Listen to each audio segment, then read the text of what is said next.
उत्तर प्रदेश के गाजियाबाद के ABES engineering college का एक वीडियो सोशल मीडिया पर खूब वायरल हो रहा है, जिसमें कॉलेज के अंदर चल रहे सांस्कृतिक कार्यक्रम में एक छात्र ने अभिवादन में जय श्री राम बोल दिया। इतनी सी बात पर कॉलेज की असिस्टेंट प्रोफेसर ममता गौतम ने उस बच्चे को मंच से उतार दिया। आइए सबसे पहले इस घटना का पूरा वीडियो देख लें। जय श्री राम भाई।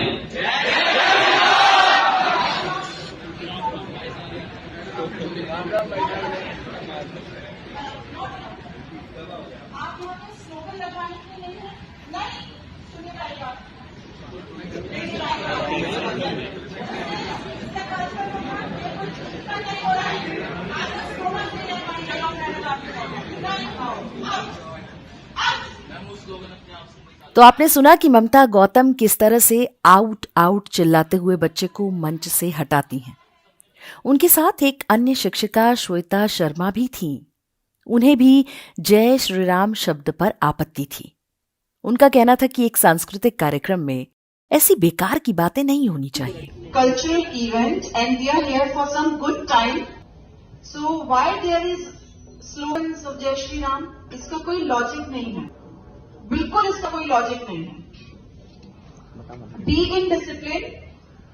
जब हंगामा हुआ तो कॉलेज प्रशासन ने दोनों ही शिक्षिकाओं को निलंबित कर दिया। हालांकि ममता गौतम ने एक वीडियो जारी करके सफाई दी है और खुद को सनातनी, आस्थावान हिंदू और ब्राह्मण बताया है। अब आइए उनकी भी सफाई सुन लेते हैं। नमस्कार, मेरा नाम डॉक्टर ममता गौतम है। मैं ABES इंजीनियरिंग कॉलेज में एसोसिएट प्रोफेसर हूं। आज जो कल्चरल प्रोग्राम के ड्यूरिंग जो भी इंसिडेंट हुआ है उसमें ऐसा कुछ भी नहीं है, और जो जय श्री राम का स्लोगन है उससे हमें और मेरे सहयोगी को या मेरे कॉलेज वालों को कोई भी परेशानी नहीं है, ना कभी होगी।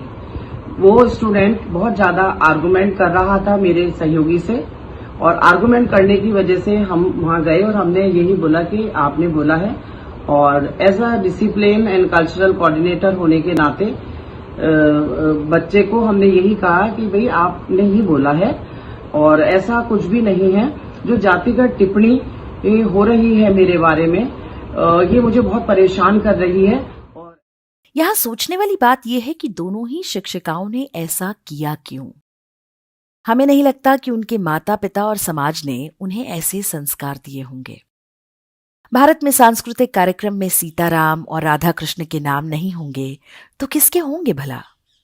अब कल्पना कीजिए कि इसी कार्यक्रम में शाहरुख खान अगर गेस्ट होता, कोई बात कहते हुए वो इंशा अल्लाह बोलता, तो क्या ममता गौतम या श्वेता शर्मा कोई आपत्ति करती? नहीं करती। तो राम से ही उन्हें समस्या क्यों हुई? अब जरा इन मैडम को देखिए। ये IIT दिल्ली में सोशल साइंस पढ़ाती हैं। दिल्ली में हुए G20 बैठक के दौरान वे कार्यक्रम स्थल पर जाकर एक फ्रेंच चैनल को इंटरव्यू दे रही थीं। वहां पर उन्होंने कहा कि हिंदू धर्म को नष्ट कर दिया जाना चाहिए। दिव्या द्विवेदी के दादा सुप्रीम कोर्ट के जज रहे हैं। नाना चंद्रशेखर सरकार में मंत्री हुआ करते थे, लेकिन बेटी हिंदू धर्म को नष्ट करने निकली है। इससे पहले दिव्या द्विवेदी ही कह चुकी हैं कि हिंदू धर्म का आविष्कार 20वीं शताब्दी में हुआ था। ऐसी मूर्खतापूर्ण बातें कहने वाली दिव्या द्विवेदी छात्रों के मन में कैसा जहर बोती होंगी, कल्पना की जा सकती है। इसी तरह हरियाणा की जिंदल यूनिवर्सिटी में पढ़ाने वाली श्रुति पांडे का भी वीडियो वायरल हुआ था। अपनी क्लास में वे छात्रों को बता रही थी कि यदि आप छुआछूत नहीं करते तो आप हिंदू हो ही नहीं सकते। हिंदू होने की आवश्यक शर्त है छुआछूत। ममता गौतम से लेकर श्रुति पांडे तक ये सारी महिलाएं ब्राह्मण हैं, पढ़ी लिखी हैं और संभवतः अच्छे परिवार से भी आती हैं। हालांकि ममता गौतम और श्वेता शर्मा का केस थोड़ा सा अलग है। दिव्या द्विवेदी और श्रुति पांडे हार्ड कोर कम्युनिस्ट हैं। ममता गौतम और श्वेता शर्मा को लेकर ऐसी कोई जानकारी हमारे पास नहीं है। लेकिन ऐसा हो क्यों रहा है? उच्च शिक्षा प्राप्त कुछ ब्राह्मण महिलाएं आखिर भटक क्यों जाती हैं? इस सीमा तक कि उन्हें श्री राम का नाम ही बेकार लगने लगता है। इसके 3 कारण स्पष्ट रूप से देखे जा सकते हैं। पहला, हमारी शिक्षा व्यवस्था है जो मूलतः हिंदू घृणा पर आधारित है। दूसरा, हमारा मीडिया जिसके लिए हिंदू सदैव आतताई है, हिंदू का कोई मानवाधिकार नहीं होता। और तीसरा, बॉलीवुड या कराचीवुड जिसकी फिल्मों में 100 से 99 बार ब्राह्मण लालची, धूर्त और पाखंडी होता है। ब्राह्मण ही नहीं, सारे हिंदू ही उनके लिए खराब होते हैं, केवल अब्दुल चचा ही सच्चे ईमान वाले होते हैं। शिक्षा व्यवस्था, मीडिया और फिल्मों की इस तिकड़ी के ऊपर हमारी शासन व्यवस्था जिसके लिए हिंदू हमेशा दूसरे दर्जे का नागरिक है। ईसाई मिशनरियां जब अपने टारगेट को तय करती हैं तो किसी समाज में सबसे पहले वल्नरेबल क्लास की पहचान करती हैं। वे ये देखते हैं कि समाज में कौन से लोग हैं जो आसानी से उनके झांसे में आ जाएंगे। ब्राह्मणों ही नहीं, हिंदुओं की नई पीढ़ी सेक्युलरिज्म और गंगा जमुनी तहजीब का चूरन चटाकर तैयार की गई है। उनके मन में अपने अस्तित्व और पहचान को लेकर एक ऐसा अपराध बोध है जो उनके व्यवहार में अक्सर झलकता रहता है।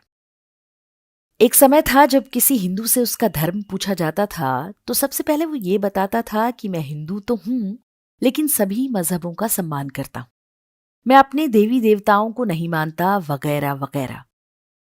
समय के साथ स्थिति में थोड़ा सुधार आया है, लेकिन आज भी एक बड़ा तबका है जिसे लगता है कि हिंदू धर्म या अमुक जाति का होना अपराध है।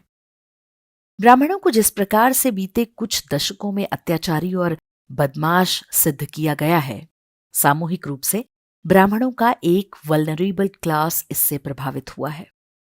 ममता गौतम, यशोदा शर्मा निजी जीवन में सनातनी और धार्मिक होंगी, लेकिन सार्वजनिक जीवन में उन पर स्वयं को लिबरल और प्रोग्रेसिव सिद्ध करने का इतना दबाव होगा कि किसी छात्र के जय श्री राम बोल देने पर वे चिड़चिड़ी हो उठी। ये एक प्रकार का मानसिक रोग है जिसमें व्यक्ति वही करता है जो वास्तव में उसकी मान्यताओं के विपरीत होता है। हमने इन चारों नामों को केवल उदाहरण की तरह ही लिया है। उनकी तरह के हीन, भावनाग्रस्त और वोकिज्म के शिकार ब्राह्मण युवक युवतियों की संख्या इससे बहुत अधिक होगी। साथ ही उनसे अधिक संख्या में ऐसे ब्राह्मण युवक और युवतियां हैं जो इस धर्म युद्ध में योद्धा बनकर लड़ रहे हैं। सोशल मीडिया पर ऐसे बहुत सारे लोगों के बारे में हम जानते हैं जो धर्म के प्रति अपने उत्तरदायित्व को निभा रहे हैं। ये वीडियो हमने इसी अंतर को स्पष्ट करने के लिए बनाया है। ये तय आपको करना है कि आप हीन भावना और अपराध बोध से ग्रस्त मनोरोगी हिंदू बनना चाहते हैं या अपने पूर्वजों, इतिहास और राष्ट्र पर गर्व करने वाले स्वाभिमानी हिंदू।